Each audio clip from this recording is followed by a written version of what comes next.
if you see this case study, and this is why I'm putting for these pyramids, okay? So that you understand also, and then later you can link when Liberata talk about that. If you see this case study, you see that the majority, what they were doing, this is their majority of customers, okay, which is affecting the project now. The families that need to cope with poverty, they live day by day, okay, and they are living by tangible help. Means they are getting food or dress or shelter or something like this from this organization. Okay, but the organization was very poor when it go up. How much they can bring people out of poverty? Zero that time. Okay, how many of their people that they've been having since 1992? As I told you, how many of them they've gone out of poverty? Zero. They couldn't have it. Okay. So this is again something good or bad? This is something bad, right? So now even you guys, if you go and work with any NGO, what is the first question you should ask them? How many of the people, especially when they're working with poverty elimination, how many of those people really have changed? You see that most of the organization, the same pool of the people that are helping in the last maybe 5 to 10 years. Is this good or bad? It's very bad. It means you are emphasizing something. Okay, instead of eliminating something, you're emphasizing something. If you are helping the same children, let's say orphans, if you are helping them, the same ones, and these guys they did not go out of the system because they became more strong, because you found for them, to be more independent or something, it means you are having a problem. It means you are emphasizing a problem, not eliminating a problem. And then, of course, the capacity to help the people to discover opportunities. We found also zero in this organization. Because we have done many techniques, which is maybe we can have time later or maybe another workshop. One of the techniques, of course, as I said, observation and data collection, which Roberta will go on some of that. Even though we are not, Roberta will tell you about the traditional techniques, which is happening here in Rwanda, from her experience, of course. She's expert in this area. But our observation is disruptive. Means we don't collect observation only through going through a structured model. Okay? We go through unstructured model, means that we go to different communities around even the community that we are targeting, even the communities around it, we target them. Okay? We of course we do discuss, we review the assets. We see what is the assets of the community that make it more independent from us. Independent from us means, as I said, what type of assets we have besides financial assets? The worst thing in any project is that it depends on financial assets. So what are the most important assets in Rwanda? Is it the financial asset? No. What is it? It is the natural assets. Right? You have natural asset that can be capitalized on a lot. Okay. The second one is what? Is the human capital. Right? So even some countries, or you, I think, human capital for you, even more than the right. You have skilled labor, you have people persistent, they want to work, okay? If they find the opportunity and so on. So this is one of the, then we have the physical asset. The capability of the community, are they healthy or not? This all is important for any project. Okay. We have also the historical asset. Sometimes your history of genocide, this can be also an asset because it can help for lots of people to support so that this does not happen again. Now, we need then to map the data. Map the data means we start to categorize people, no? So we have to codify who's going to go out very quickly. It's already red. These people need to go out of the system. So this is what means mapping the data. Who needs to stay for some time, which is the yellow. For how long they will stay for our and getting help. Okay, 2 years, 3 years, not long. Okay. Because see, when you define something, you have to define it proper way. Is poverty a permanent situation or it is a temporary situation? What do you think? Is poverty a permanent situation or it is a temporary situation? It should be temporary. But we are dealing with it in our mindset as permanent. But it shouldn't be. How many people you've seen in your life, and we heard, right? And that they were very poor, but they became very rich, right? Many cases. So poverty, you should not look at it as that it's permanent situation. It's only temporary. And if organizations start to deal with it as a, as a permanent situation, it is very dangerous. This organization used to deal with poverty as permanent situation. So here we need to change their mind. And this is what the impact assessment does. We started to discover the opportunity. We show them how much opportunity that comes from these people. First thing, the easiest thing is that those youth tend to be the labor, so we don't need to have contracts from outside. Okay. Second thing, these people, they became the bakery labor, or the bakery men or bakery women. Okay, we train them how to do bakery. Okay. Some of them, they go to the kitchen. So they started to have income for their family. Instead of paying for other suppliers, they started to have, and at the same time, they started to think about entrepreneurship. Some of them gone in cake business, some of them started to develop they became chefs and so on. So it developed for them also lots of opportunities later. And there are many opportunities that we can discuss about, as I told you, because we look at a problem, we turn it to be what? What I said? A problem became opportunity. Excellent. Okay. So this is why we say we need to then define the goals. Once we know a problem, why we do impact assessment? Again, it's different than what Rwanda will tell you. Rwanda will talk about the traditional model. They do the impact assessment because the project funding requires that there should be impact assessment. So they eliminate maybe any negative impact and they increase the positive impact. For us, because we want to eliminate the problem before we start investing.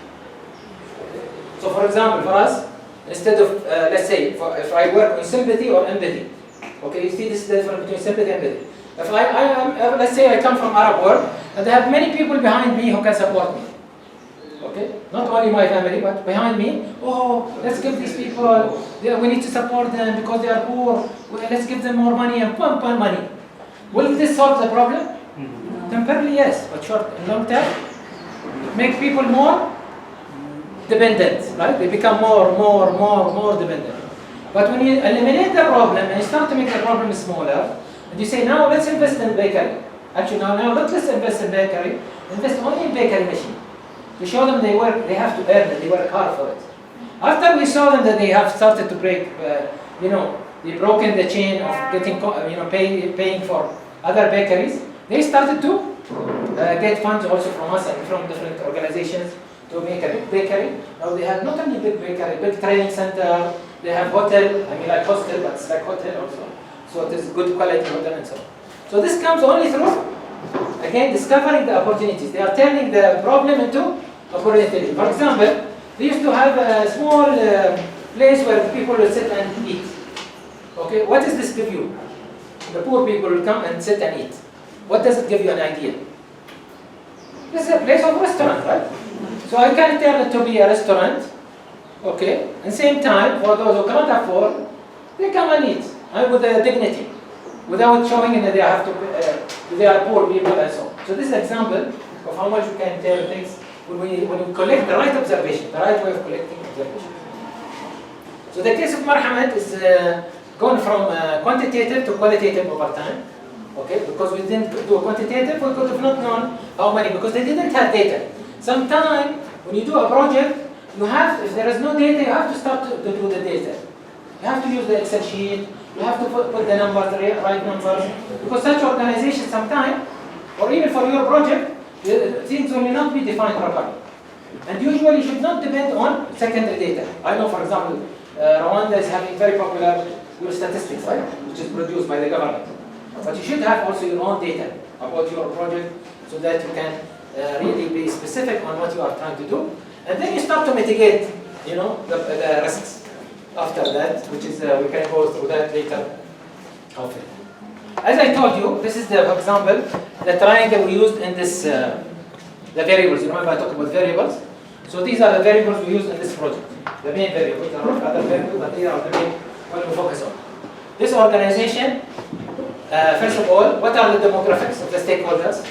Who are they? 40% of them like this, 20% of them is women, maybe 5% of them people with disability because of the, of the war also, or elderly people. There are people they can't cook, totally. You have to give them food every day. But if someone can cook, what do you do for them? You have to let them cook. Don't break their wings, right? Because cooking for them also like a rehabilitation.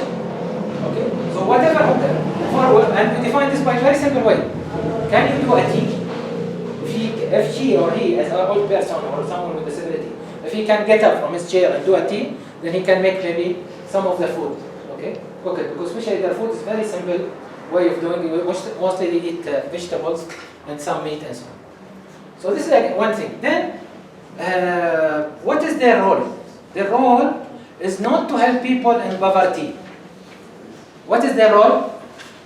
To bring people out of poverty. It's totally different mindset.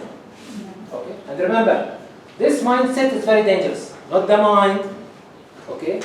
I'm not talking about the mind, not the brain, not the frontal lobe. Okay? Because we have 4 lobes here, right?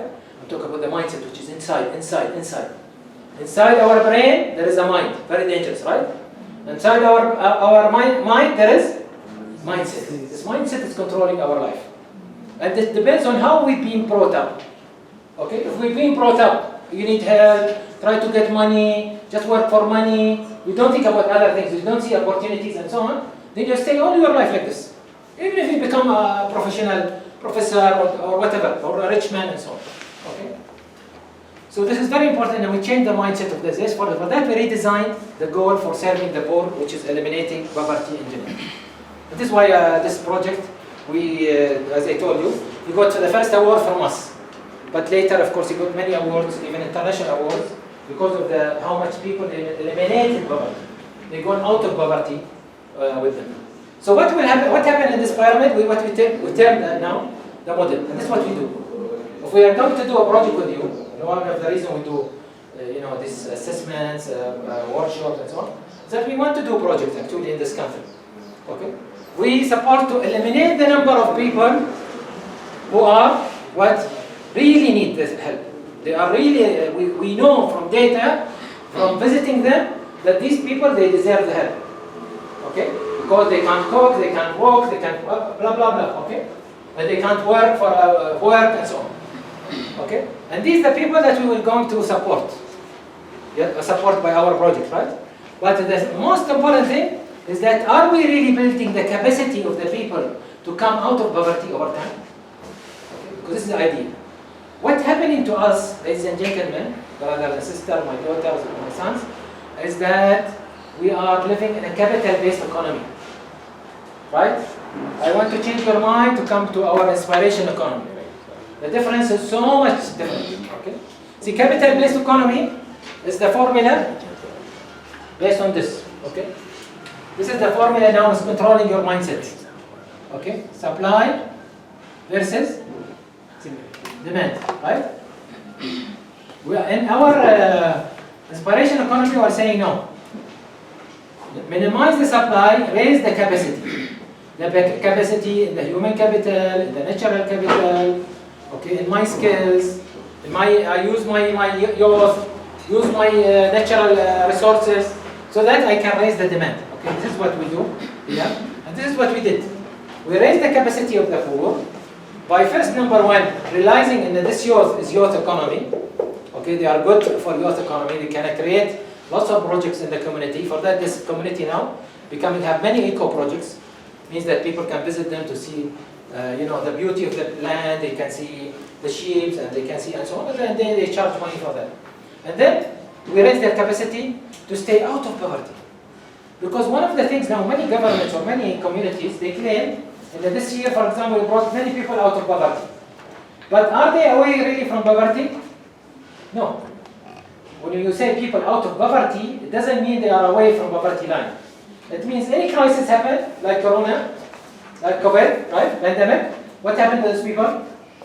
Drop down. You want to bring people away from poverty as much as you can. Not only out of poverty.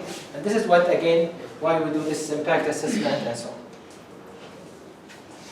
Now, the final story of this is that after we did the project, we started to do network, means with the university, so that we don't keep this organization coming back, because, again, the mindset is not easy to change. Mindset is made from 4 things. Please write them down. Mindset is different than the brain, different than the mind. The mindset is made from 4 things. Okay. One thing is assumptions.